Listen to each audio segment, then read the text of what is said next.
This is a video from eSkills Zone. For more videos, notes, and certificates, please visit www.eskillszone.com.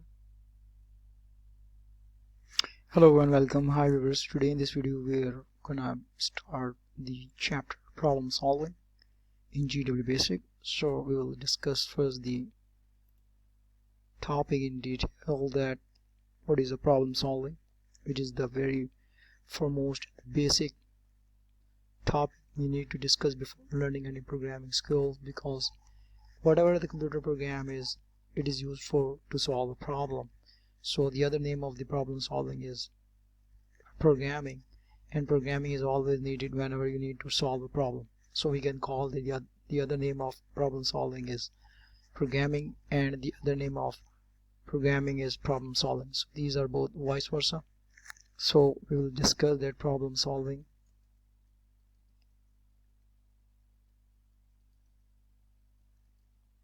is a skill which can be developed by following a well organized approach. Programming can be best described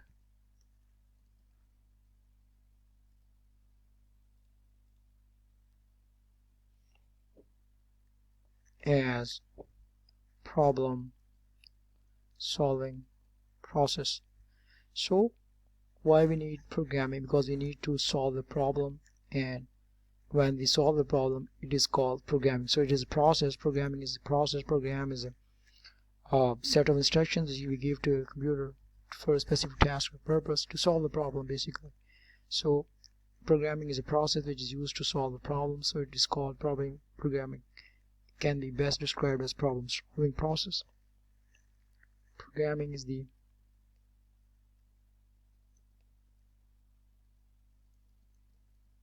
process by which a set of instructions is produced in any computer language. Here computer language means high level language, to get required results.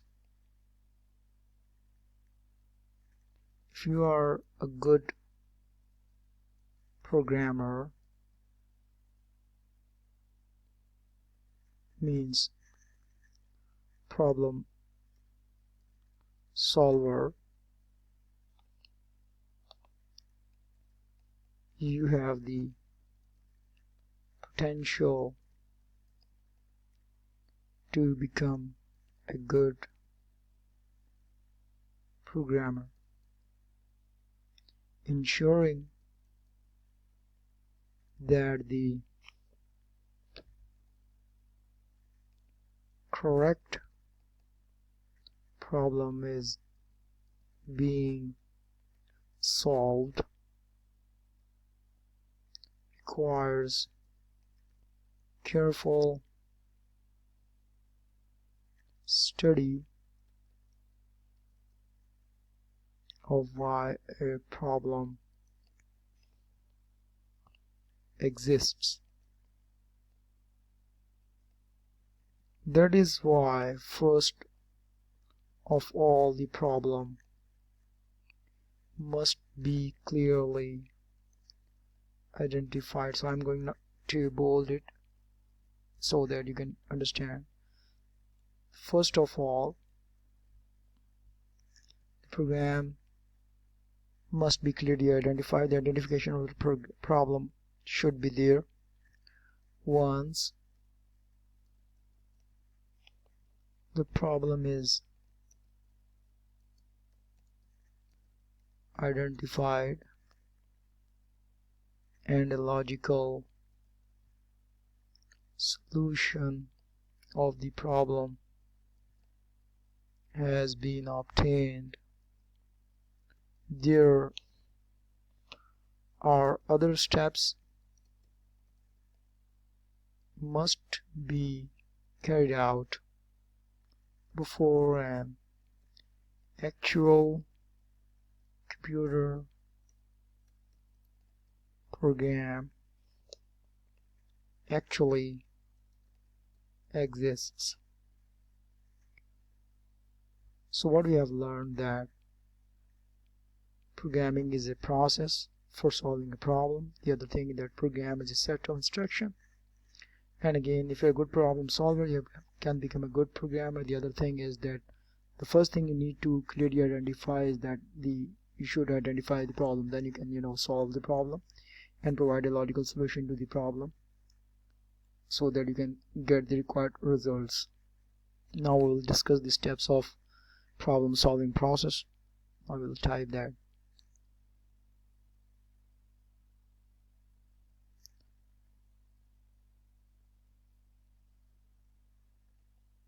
The following steps can be followed to solve any kind of problem. So we'll discuss them step by step.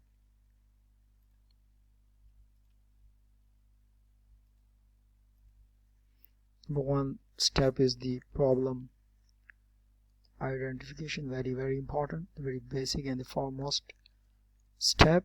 Second one is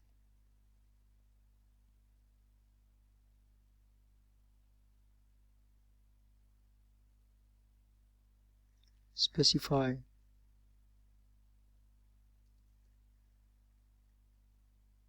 requirements. Number third is analyze the problem. Next one is design algorithm and draw flowcharts. Next step is write the program. That is what we were talking about, coding, which is also called programming. You can call it programming as well. Next step is test and debug the program. Next one, implement the program. We will also discuss all these steps after another in detail. Next is maintain and update the program. The last one is the document the program. So we will discuss them in detail one after another. So first we should know the names. These are all the steps which are the steps of problem solving process. So first of all, we need to discuss the problem identification. So this is the first one. We're gonna discuss it today.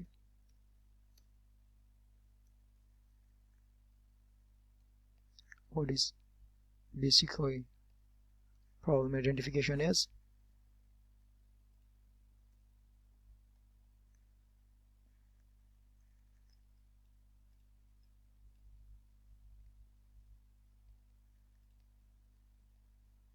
So at this stage,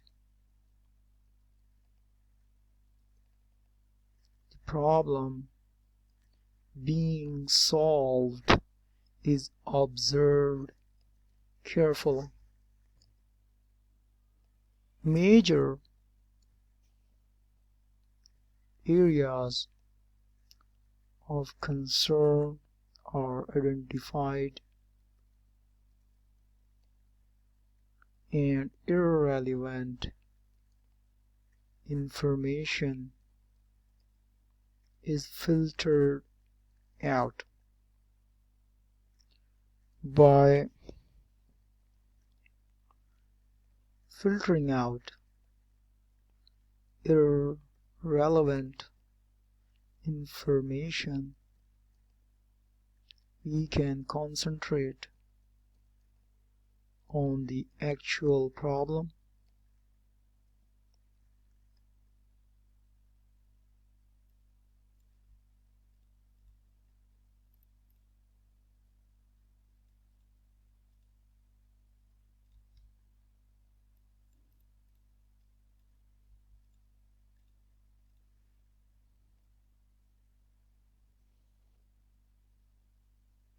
Define and understand the problem area. Next one is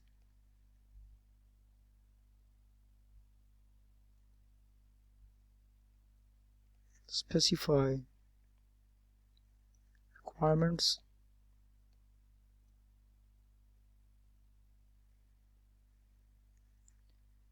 It can be explained as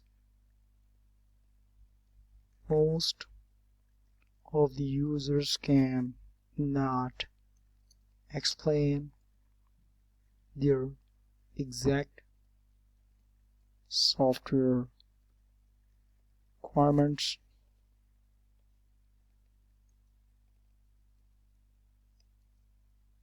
They are uncertain about what they want to do with the software, so they appear with a vague set of requirements in mind, which may lead to a wrong solution.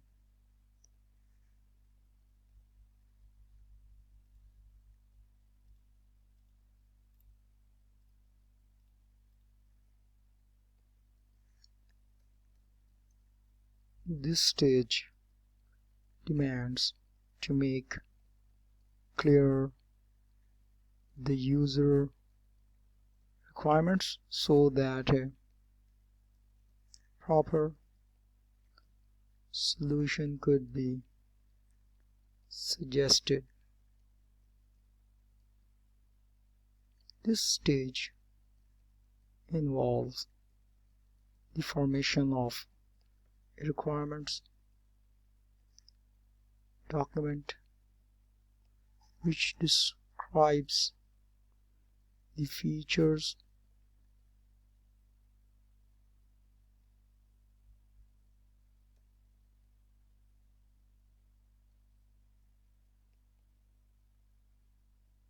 the system is expected to provide, the restrictions under which it must operate, and an abstract description of the software which provides a basis for design and implementation. So this is very obvious that whenever a customer wants to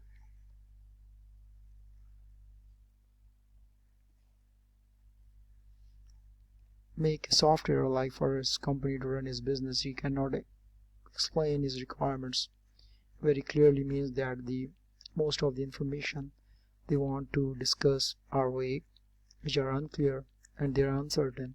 So it is the duty of the programmer to specify the requirements, all the vague requirements which they have in their mind, the customer, which they want software. So at this stage, this is the duty of the programmer to clear all the user requirements, client's requirements, so that a proper solution can be suggested. Because if the requirements are not clear, we cannot provide the clear and the exact and the required solution. So it must be kept in mind that all the vague set of requirements should be cleared, because a vague set can lead to a wrong solution. So this very stage, which is called specify requirements, is demands to make clear the user requirements so that proper solution can be suggested. This stage involves the formation of requirements document. So here you need to create a document in which you enlist and mention all the requirements and make a clear document, which is called requirement document, black and white document. The programmer need to, or you can call the problem solver, need to specify all the requirements and make a document which describes the features of, which describe the properties of the system is expected to the. Here the system means the system's software. You can call it a software or program which you're gonna develop for that user requirement. So the requirement document describes all the specific requirements which are very clear, very specific, so that the exact and the required solution can be provided accordingly, and the restriction which under which it must operate. There should be some restrictions, some bindings, some limitations according to which that requirements should be followed and should be solved so that required results can be obtained. And an abstract description of the software. Again, here the word software is used, which provides the basis of design and implementation. There are two phases, design and implementation. We'll discuss them later on. First, the software is always designed, and then after that implementation is done, which is the last process, and then we can finally get the required outputs from the software after the implementation of that software. So that's all for today. We have discussed the introduction of problem solving in GW Basic and all the steps which are very much important to note, steps needed for the problem solving process. And here we discussed two different phases: problem identification and then specify requirements. And that's all for today, and thanks for watching my video.